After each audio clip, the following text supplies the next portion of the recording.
सदा सस्वरूपं चिदानन्दकन्दं जगत्सम्भवस्थानसंहारहेतुं स्वभक्तेच्छया मानुषं दर्शयन्तं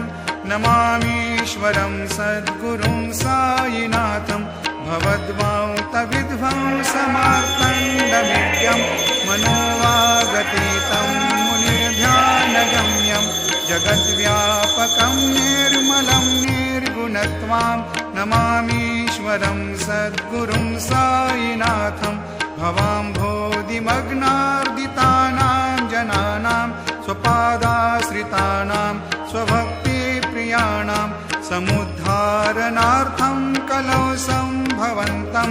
नमामीश्वरं सद्गुरुं सायिनाथं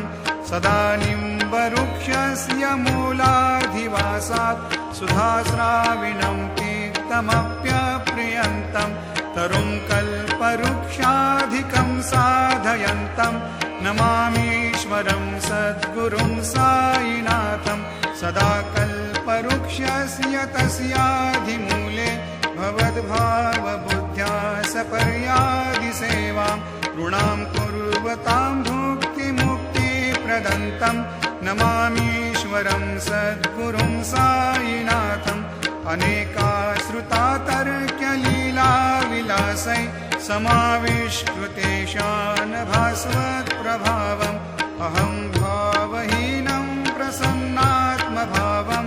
नमामीश्वरं सद्गुरुं सायिनाथं सतां विश्रमाराममेवाभिरामं सदा सज्जनैः संस्तुतं सन्नमद्भिः जनामोददं भक्तभद्रप्रदन्तं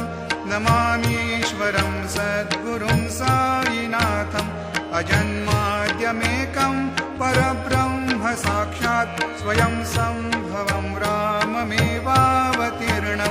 भवद्दर्शनात् सम्पुनीतप्रभोऽहं नमामीश्वरं सद्गुरुं सायिनाथम्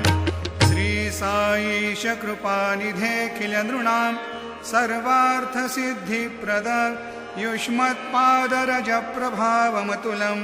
धातापि वक्ता क्षमः सद्भक्त्या शरणं कृताञ्जलिपुट सम्प्रापितोऽस्मि प्रभो श्रीमत्सायि परेशपादकमलान् नान्यच्छरण्यं मम सायिरूपधर राघवोत्तमं भक्तकामविबुधद्रुमं प्रभुं माययोपहतचित्तशुद्धये चिन्तयाम्यहमर्निशं मुदा शरत्सुधांशुप्रतिमं प्रकाशं कृपातपत्रं तव